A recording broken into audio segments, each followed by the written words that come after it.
Mucho gusto, Guillermo. Para mí es un gusto hacer esta entrevista porque con usted, a diferencia de muchos finqueros, me conoce de toda la vida, desde que tengo 3, 4 añitos. Y antes de empezar con las preguntas, me contaron que usted iba a pescar a Petén cuando era joven. Sí. ¿Cómo era? ¿Cómo era eso? Bueno, para irte al Petén primero y llegar ahí te tomaba fácil 2 días. ¿Y cómo iba? Hoy hace uno unas 8 horas, 9 horas. Antes hacías 14, 15 horas. Si no te quedas atascado. Ajá. Si te quedas atascado, te tardabas 2, 3 días. Una vez pasé yo 3 días atascado. Atascado. Después del Río Dulce, nomás pasé el Río Dulce, ya. Ahí nos quedamos atascados una vez, 3 días. Ahí, en el mismo lugar. Tuvo que llegar un camión maderero de 4 ejes con tracción, los 4 ejes, y nos arrastró 200 metros para poder salir del atascadero. ¿Y con quién estaba usted? ¿Estaba solito? Primos, Ajá. íbamos a cazar. Y antes no había un ser humano después de Río Dulce para arriba hasta llegar a Flores, Ok. que es la ciudad donde todos llegaban en avión. Nosotros podíamos llegar en avión, pero como éramos jóvenes no teníamos pisto para llegar en avión. Y cuando se quedaron atascados 3 días en el mismo lugar, ¿qué hicieron? ¿Cómo? Camping, porque íbamos a cacería, Ajá. entonces llevábamos cosas para acampar, pero llevábamos carpa, comida, latas. Y pues como era cerca de Río Dulce, a 2 kilómetros, caminábamos 2 kilómetros a conseguir cosas y regresábamos por turnos. Entonces, total que ¿Qué edad tenía? pasados 12, 14, 15 años. Es que yo estas preguntas las hago para platicar un poco y le hablé a Cristian, a su hijo, y le dije, Cris, decime algo que le pueda preguntar a tu papá. Y él me decía, es que mi papá toda la vida vivió afuera. Le decía, le encantaba el outdoors, cazar, pescar. Entonces, pues qué interesante, Guillermo. Sí. Y Y las fincas también. Me crié en fincas. Aquí venía yo, a esta finca vine yo probablemente la primera vez a las 2 semanas de nacido. 2 semanas. Probablemente. Ahorita voy a entrar un poco a la historia de la finca, pero sí quisiera preguntarle un poquito más sobre eso. ¿Por qué? ¿Por qué lo traían acá? ¿Sus papás vivían acá? Porque la finca la manejaba mi papá. Ok. Antes, cuando no había mucho café, era más de madera Ok. y de bosque que de café. Y mi papá era abogado, entonces trabajaba entre semana y veníamos aquí sábado, domingo. Más domingo para el paseo familiar de los domingos. Pero eso sí, todas las semanas de mi vida, hasta que tuve, tenía creo que 15 años en el 76 o 14, cuando fue el terremoto. Entonces ahí ya dejamos de venir, porque no había... Primero, cuando fue el terremoto, se cayó el pueblo que está antes de llegar aquí a la finca, que vos pasaste por ahí, se llama San Juan Zacatepeques, y se cayó íntegro. Y aquí se cayó íntegro. Se cayó la casa, se cayó este edificio donde estábamos, yo lo reconstruí en el 2013 para que fuera otra vez oficinas, bodegas, taller de herrería que tenemos aquí a la par, y el beneficio de café que se hizo posterior a. Ok. El beneficio de café se ha de haber hecho como en el 95 por ahí, cuando yo planté estas áreas nuevas que te enseñé de café y la cosa, ¿verdad? Que esos mapas es la finca. Entonces, este es el primer punto. Cuando vienen visitas, se enseña dónde estamos. Ubicados, qué hay, dónde está.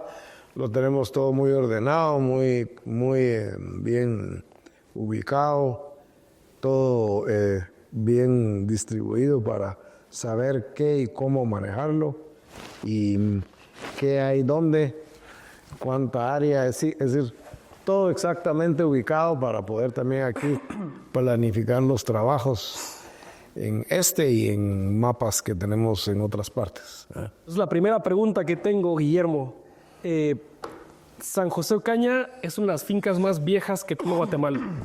Tenía un territorio de los más grandes que tiene Guatemala. ¿Qué significa para usted ser parte de esta historia y liderar una finca como lo es San José Ocaña? Bueno, significa mucho porque por eso es que lo hago.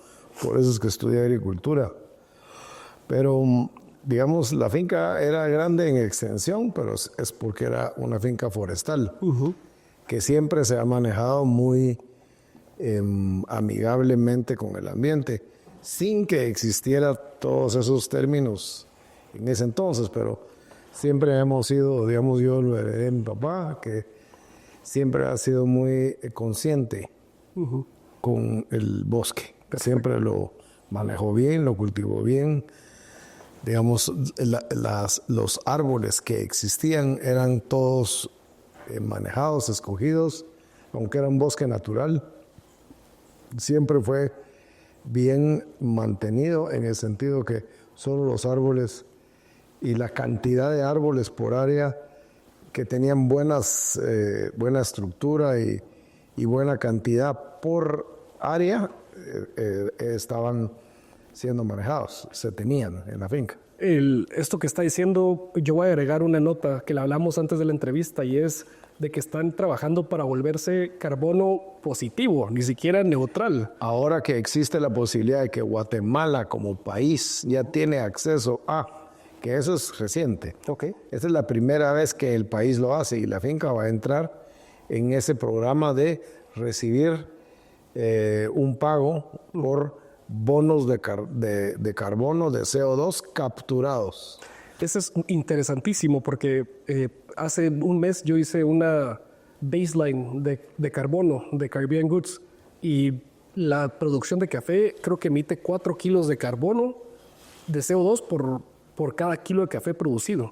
Pero eso es un estándar que no aplica a Guatemala. Y menos a esta finca. Y la razón es esta, muy sencillo y muy claro y muy válido. En Guatemala se cultiva café con sombra, ¿sí? En su gran mayoría. Para mí, no menos de un 85-90% del café que hay en este país es bajo árboles de sombra. Eso es punto número 1. Punto número 2, lo que tiene que saber, digamos, quienes ven este video, quienes trabajan contigo, es que el árbol o una planta, incluso el café, cuando más capta CO2 no es cuando el árbol ya está ahí plantado fijo, viejo y que ya no crece, o maduro y que ya no crece. Un árbol llega, como todo, a un tamaño y ya no crece más, porque si no los árboles tendrían un crecimiento infinito, factorial, exacto, exponencial. No es así, es finito. Un árbol, el que sea, llega a un tamaño, a una altura y ya no crece más. Entonces, lo mismo sucede con el café, con los árboles de sombra.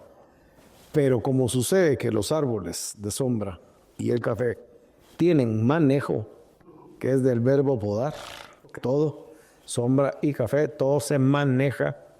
Entonces quiere decir que hay constante crecimiento nuevo. Y entonces eso sí secuestra o captura carbono y lo sume en la tierra. Para que haya carbono sumido en el suelo, no es un árbol fijo, quieto, que ya no crece. Ese es neutro. Ahí no pasa nada. Ni expele, ni secuestra. Solo procesa CO2 por su propia respiración y fisiología, pero no fija en el suelo más. Si no hay crecimiento, no hay fija. Solo hay filtrado. Eso sí, existe un filtrado, ¿verdad? Pero es neutro. Captura y saca oxígeno, la misma cantidad. No fija CO2 en el suelo. Qué interesante. Voy a regresar a esto más adelante. Pero otras preguntas que tengo es que entiendo que su familia es dueña de varios negocios. ¿En cómo se decide quién va a manejar la finca? Porque esta es una finca de la familia. ¿Y cómo deciden que es usted el que lleve las riendas de San José Ocaña? Bueno, primero, nadie más estudió agronomía en mi familia que yo. Segundo, a nadie le gustaba manejar las fincas más que a mí. Ok. Y tiene mucho que ver también con que yo me crié en estas fincas y vine aquí de niño y tuve yo mi niñez y mi juventud aquí. Ok. Entonces, siempre eso tiene mucho que ver en todo. Además, también tiene que ver que de mi familia solo, como ya lo dije, y pues el resto de mi familia estudió otras carreras que a nadie le interesaba, como me interesaba a mí porque me gusta. Ok. Ok. Y dicen que para uno ser bueno en lo que hace, te tiene que gustar lo que haces. Y se nota, porque ahorita veníamos en el pick-off y yo lo veía a usted hablando y los ojos abiertos, viendo que los caminos, que las plantas, que los árboles, y eso no se compra, eso se trae. Entonces, qué bonito ver a alguien con tanta pasión por lo que hace. ¿Quién estaba a cargo de esta finca antes de usted? Porque usted, ¿qué generación de caficultores? Soy la cuarta. Cuarta. Y antes de usted estaba su papá. De mi papá, antes mi abuela y antes su papá. Ok. ¿Y cómo, hace cuánto tiempo usted está a cargo de la finca? Desde el año 90, pero ahí, digamos, la forma en la que uno trabajaba en ese entonces era diferente, porque una parte de la finca, más o menos 45 hectáreas o 64 manzanas, la cambié de ser bosque a, digamos, aproveché el bosque y lo sembré de regreso, que esa parte sí se hacía así en ese entonces, de acuerdo a la ley que existía. Y después, en el año 96, se crea un instituto forestal.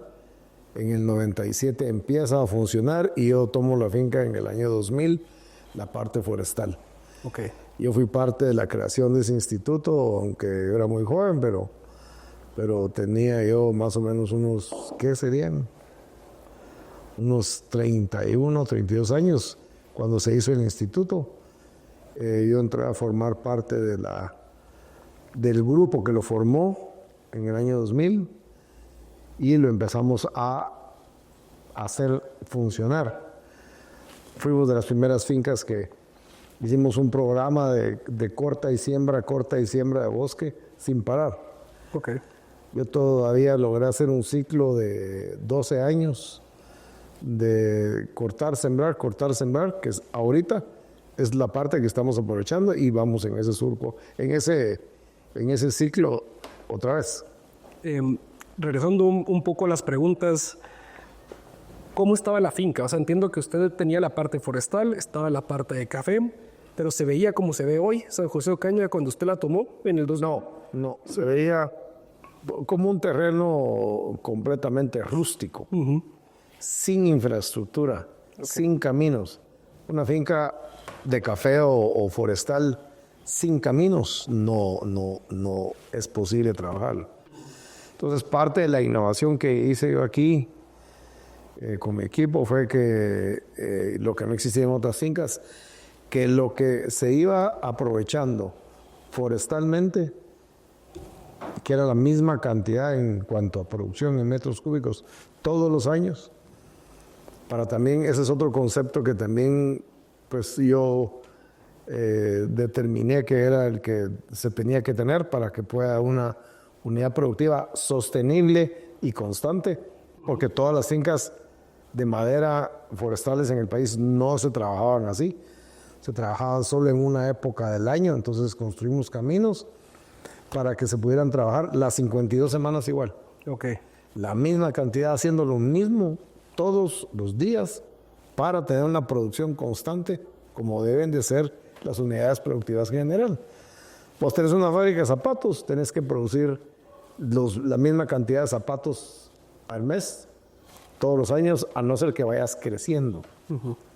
Y si vas creciendo, vas metiendo más líneas de producción, pero nunca creces idealmente, pues nunca creces desordenadamente. Nosotros crecer en cuanto a A cantidad no podíamos porque el recurso forestal es a muy largo plazo. Sí. Entonces no es que vos sembrás ahora y cosechas al año entrante. No, mínimo 16 años, manejado técnicamente. Eso es para la madera, ¿verdad? Para la madera. Maneja la gente que no tiene el conocimiento o la capacidad, el discernimiento de trabajarlo bien, sus ciclos hacen a 22 años. Aquí no. Okay. Aquí fueron a 16 años, pero ordenados. Veo que hablamos mucho de madera. En la finca, si fuera el 100%, ¿cuánto es madera y cuánto es café? Antes era el 95% madera, 5% café. Ahora es 80% ambos, porque ahora, que es la diferencia en el año 2000, es que ahora la ley y la forma en la que el instituto maneja o permite manejar, perdón, las fincas es un sistema agroforestal.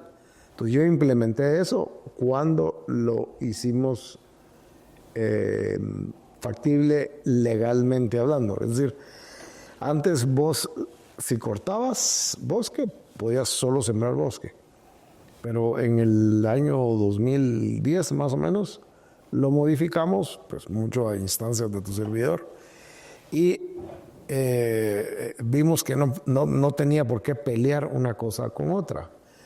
Entonces volvimos muchas de las áreas que vemos ahí, no solo de café o solo forestal, sino que ahora están combinadas todas.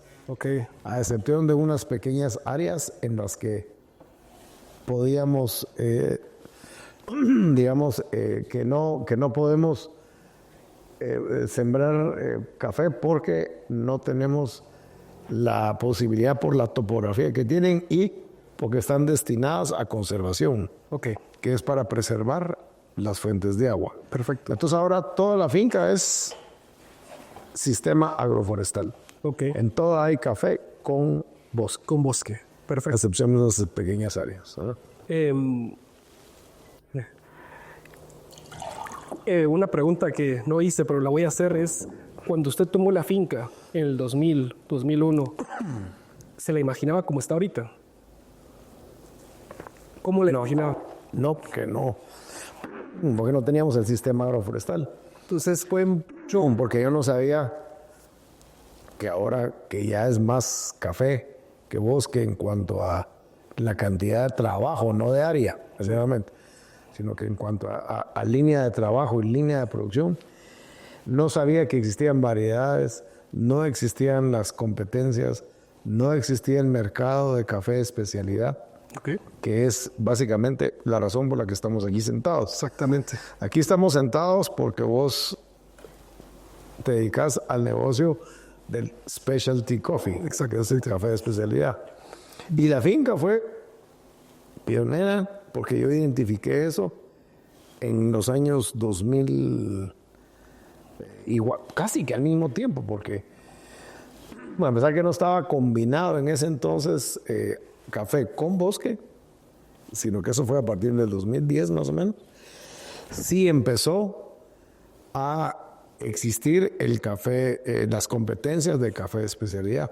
Y esta finca fue de las primeras en entrar y ganar. Sí. ¿Qué son estos premios que tenemos? No, estos son más recientes, pero aquel, por ejemplo, aquel plato que está allá, ese plato que está allá y el reportaje que está ahí. La mesa está llena de premios, caballos, madera, café. Voy a regresar las preguntas para no desviarme mucho.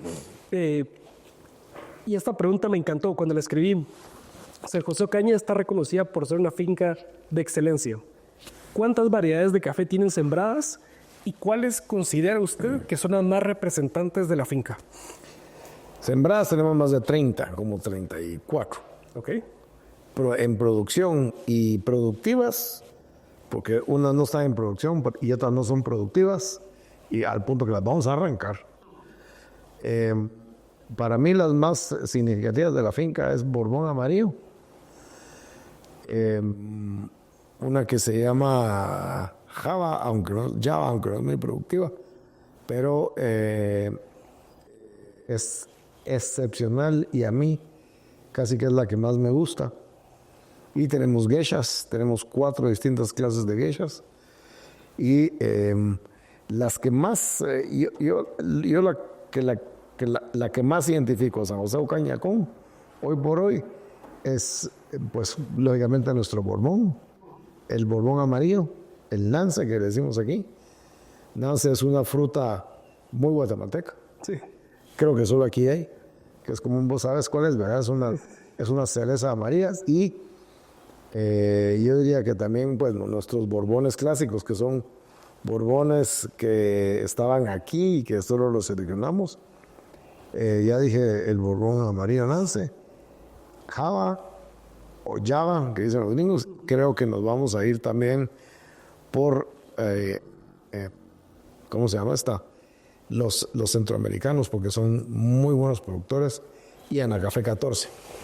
Anacafé 14 tiene una ventaja que es muy lenta, pero bueno, vamos a ver qué dice Dios. ¿Qué estrategias utiliza para garantizar calidad en su café?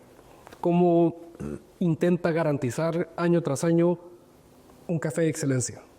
Bueno, la respuesta es fácil, pero hacerlo no es fácil, es bien difícil, porque es factor humano. Yo soy muy estricto, es decir, sí soy muy, digamos, de estar encima en la parte del beneficiado húmedo. Ok.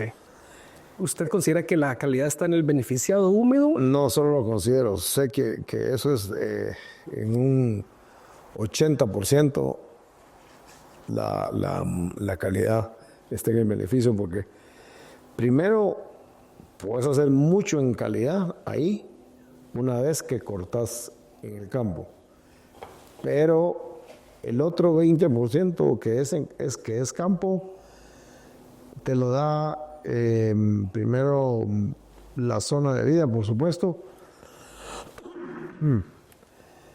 Es que es difícil contestar, que es casi... Si es año con año, si la respuesta es, nos vamos a las cosas variables, a los trabajos variables, y que por ende son los costos variables, es beneficio. Pero la calidad aquí en la finca también nos da el terreno. La finca, la ubicación. No existe una finca como esta en cuanto a condiciones de altura, topografía y extensión.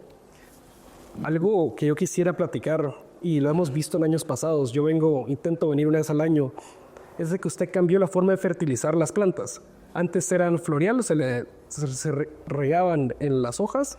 No, siempre se ha regado en el suelo, y la mayoría de fincas las regamos en el suelo. En el suelo. Pero me acuerdo que la analogía que me dijo fue como inyectar intravenosa versus tomar medicina. Ok. Mira, la respuesta es partida en dos cosas. Antes era pura ciencia agrícola, y la ciencia te dice, igual que la ciencia animal, que los animales necesitan, si son vacas, tales y tales y tales cosas para comer, y si son cerdos, tales y tales cosas. En café, como cualquier otro cultivo, como es un cultivo permanente, la ciencia decía, necesitan nitrógeno, fósforo y potasio más microelementos, y resulta que también necesita algunos microelementos como boro, zinc, calcio, manganeso, molibdeno y taca. Ahora sabemos que es algo que yo sí me dediqué a estudiar bien aquí, a probarlo en campo físicamente. Y trabajamos mucho con la biología del suelo y con el ecosistema sin ser orgánicos. Uh-huh. Orgánicos, yo creo que es algo ficticio. Vos sabes cómo pienso yo. Creo que todos esos idealismos a la hora de manejar una unidad productiva, que tenés que tener utilidades, ¿verdad? Una empresa tiene que generar utilidades, o es hobby. Y aquí no es hobby. Para mí es, pues, pero sí tengo que generar utilidades. O lo despiden. Entonces, para responder tu pregunta es, usamos químicos, pero trabajamos mucho con la biología del suelo.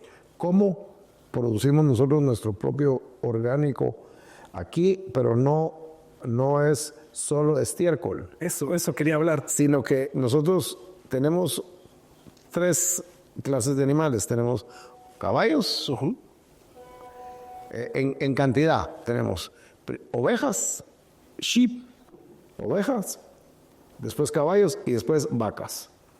Estas últimas producen estiércol y eso es solo su trabajo. Tenemos aquí como 15 vacas que solo nos producen estiércol. No nos producen ni carne, ni leche, ni nada. Ellas solo comen y hacen estiércol. Porque las aguas servidas del beneficio, que son muy pocas las que se descartan, van a una plantación bien hecha, bien distribuida de zacate de corte o pasto de corte, que se corta, se muele y se les da a las vacas.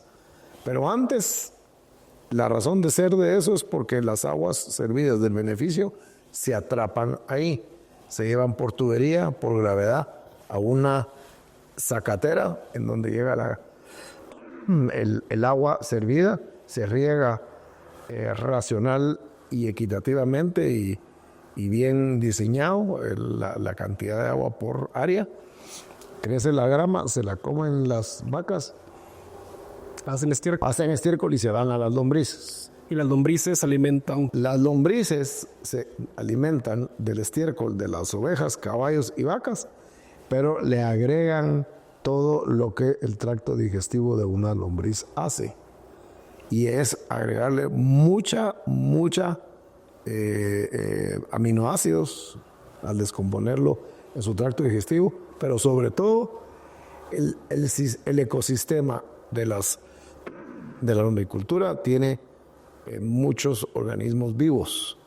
Entonces, después de que la lombriz produce el lumbricompost, porque ahí se va formando todos los días, hasta llegar a una cantidad, al sacarlo, no solo tiene lo que los animales le ponen en su tracto digestivo al estiércol, tiene como el doble de microorganismos adicionales, o sea, hay más.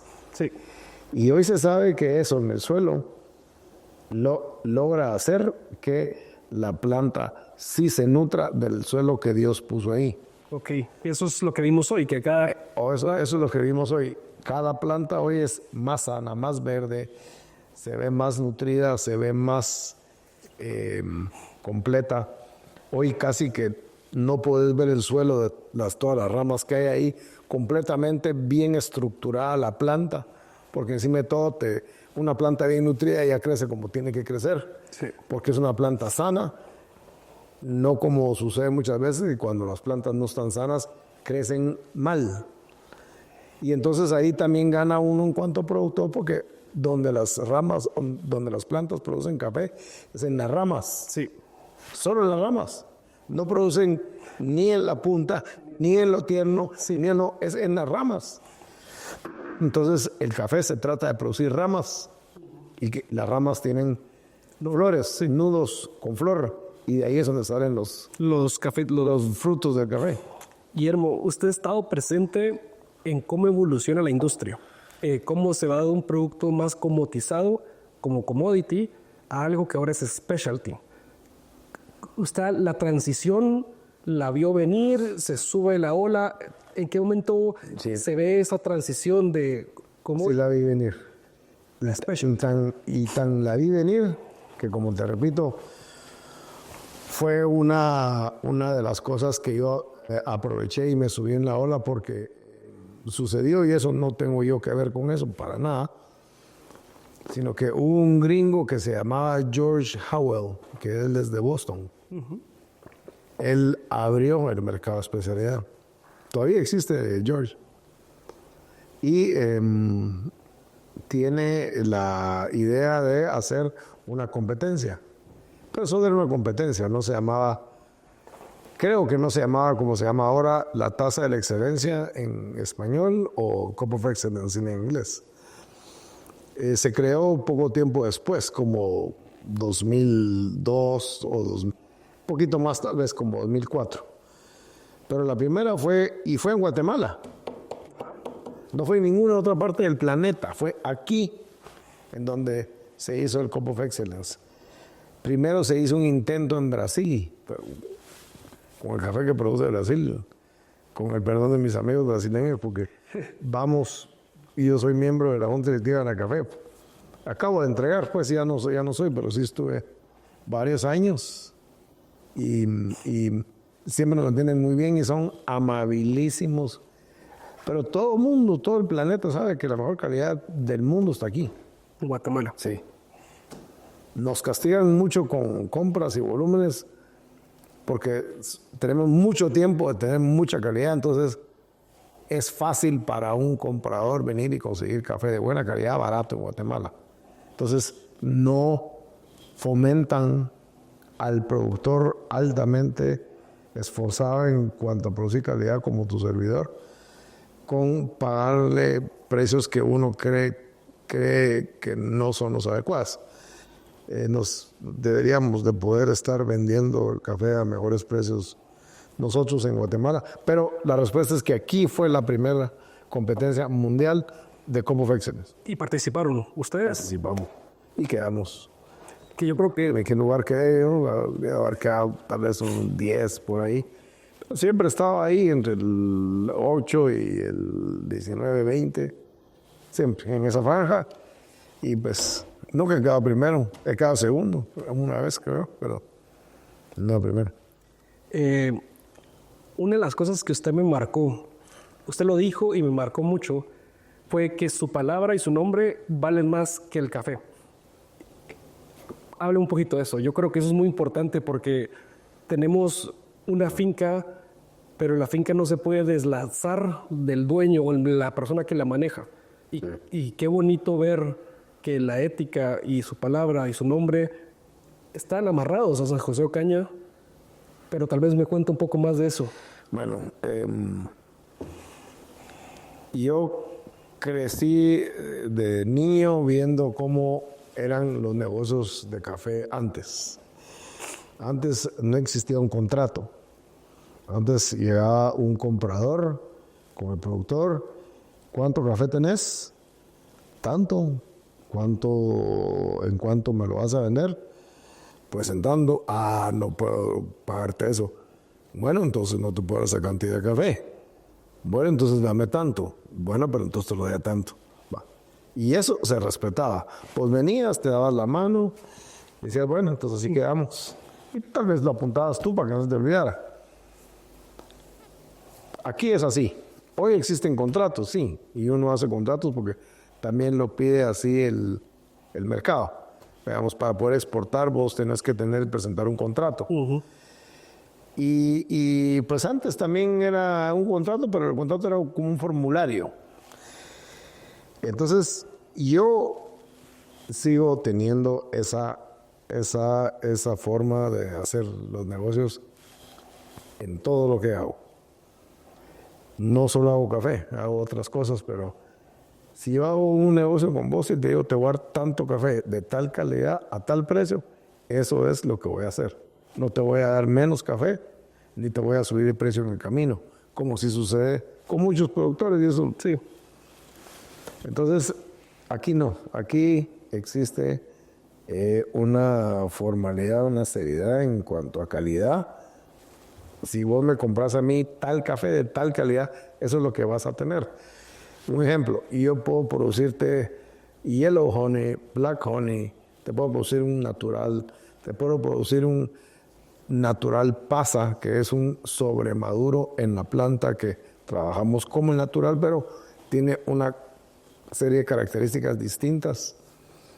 Yo te puedo producir tantas quintales de tal variedad, de tal forma, de tal preparación, pero a tal precio. Y eso es lo que vas a tener. Y si el precio sube como ha pasado ahora, yo de todos modos voy a mantenerte ese precio que hablé con vos. Y si baja, espero que así sea también en relación contigo. O si cuando hay dificultades de también que el comprador dice, mira, ya bajó el pajero, ¿verdad? No te voy a bajar un solo centavo. te puedo subir, pero no te vas a poner contento. Ni lo vas a aceptar, pero no te voy a bajar. Sí. Yo quedé contigo, tal negocio que vamos a hacer, y eso es lo que va a hacer. Una docena de a 12, no una docena de a 11, ni de 13, de 12. Yo cuando me dijo esa frase, lo que escuché entre líneas es, valoro las relaciones a largo plazo. Y más que un buen negocio ahorita, es una buena finca, un buen nombre y una buena vida a largo plazo. Quien no entiende eso, no está en el mercado, digamos, hablando de café. Quien no entiende eso, no está en el café a largo plazo, porque yo aquí voy a estar. Sí. El coffee shop no sé si vaya a estar. Sí. El importador no sé si vaya a estar. El cliente no sé si va a estar. Pero la finca aquí va a estar. Y los cafetales ahí están. Aquí tarda 4 años en producir una mata de café después de que la pasas al campo. Más un año en nursery Sí. o sea, y una semilla que yo siembre hoy en el semillero, no le voy a ver un grano de café hasta dentro de 5 años a partir de hoy. Guillermo, últimas 2 preguntas, ya para cerrar. La primera, usted ha tenido una trayectoria muy exitosa en negocios, en empresas, en café, personal. ¿Qué consejo le puede dar a las nuevas generaciones? Productores, emprendedores, gente que quiera aprender algo de usted. ¿Qué nos podría compartir? Bueno, como primera cosa te diría eso, ¿verdad? Que si estás sembrando café es porque tenés que entender que lo vas a vender en el tiempo que te toma producirlo y querés tener siempre dónde vender tu producción. Como cualquier negocio, tenés que saber primero a quién se lo vas a vender. Porque todos los que entran, muchos pues jóvenes que entran en los negocios, primero piensan en producir. A mí me pasó, también igual en otros negocios. Yo pensaba en producir. Yo sembré flores, me fue mal, porque yo primero quería producir flores, en vez de saber a quién se las voy a vender. Esa es la diferencia, por ejemplo, ahora que existe el mercado de especialidad. Yo sé que el mercado de especialidad existe. No se puede, y eso es algo que yo quisiera que fuera diferente, saber a quién se lo vas a vender siempre, porque obvio que eso es cabalmente lo difícil en el negocio de café. Entonces, yo trato, precisamente, la pregunta anterior tiene que ver con esta respuesta también. Trato de que la persona a la que le voy a vender el café ya sepa que existo y sepa que lo voy a tener. Okay. Y eso es lo que yo trato de hacerle saber a todo la clientela. Y la otra cosa en este negocio, respondiendo a esta pregunta, es que los compradores y los coffee shops tienen que saber que uno existe. Y deben de saber que tú produces café, lo produces de buena calidad, siempre que si hay un compromiso de la finca a producirte, la finca no te va a quedar mal. Esta finca te va a cumplir y yo te voy a cumplir. No importa qué tenga que hacer para cumplirte, pero te voy a cumplir. Si llegamos a un trato. Y por último, Guillermo, ese sería el consejo. El saber a quién venderle antes de poder. Saber a quién venderle, a cuánto venderle y sobre todo saber cuánto te cuesta producir. Porque esa es otra cosa que no saben muchos caficultores. No saben de verdad cuánto les cuesta producir. Aquí sí somos ordenados. Yo sí sé cuánto me cuesta producir. También me he asesorado, que es otra de las cosas que ahora existen. Existe la herramienta de asesorías y en Anacafé nos preocupamos por crear ese paquete de información al que el caficultor puede acceder, que es tener una herramienta para llevar tus costos. Es un programa que le llamamos rentabilidad sustentable y pues yo fui parte a mucho orgullo del grupo que lo creamos y ahí está. Perfecto. Guillermo, para terminar, el nombre de este podcast es The Art of Specialty Commodities. Yo creo realmente que la vida Then don't call it a commodity. es the art of specialty commodities, porque yo creo que la vida se parece mucho al arte. Hay una parte teórica y hay una parte práctica. Entonces, tal vez un consejo teórico y un consejo práctico que nos quiera dejar. Consejo teórico es ponerle mucha atención a la interacción de tu plantación con el ecosistema. No todos al contrario, todos los ecosistemas son diferentes. Y cómo interactúa la planta de café con el ecosistema, hay mucho que sí es siempre igual, pero hay una pequeña parte que no. Y esa es la parte teórica que yo creo que debería de entender todo el que se mete al negocio del café.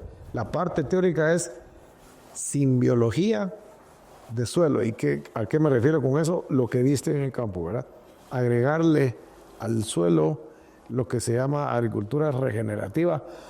Agricultura regenerativa no es signo igual a ser orgánico y ecuistérico. Yo no soy ecuistérico, yo soy producir. Yo soy intensivo. Pero creo que si no haces agricultura regenerativa, que esa es la parte teórica, no vas a ser exitoso en el largo plazo. Y en el corto tampoco. En el corto, en poco tiempo te vas a somatar. Y práctico. Y práctico es, si no manejas tu plantación intensivamente en cuanto a manejo del tejido, que es básicamente producir ramas. Si no tienes un programa de manejo de tejido, que es lo que te dije anteriormente que le llamamos manejo de rentabilidad sustentable, no vas a derivar en el negocio. Tu finca va a ser una montaña rusa, un roller coaster, dicen los gringos. Un año vas a producir mucho, el siguiente vas a producir menos y el tercero vas a producir nada. Perfecto. Entonces, si no, el consejo práctico es, si no manejas el tejido, si las fincas no manejan el tejido, no vas a tener ni producción estable, que eso es otra cosa que sucede aquí ahora, mantenemos la producción constante.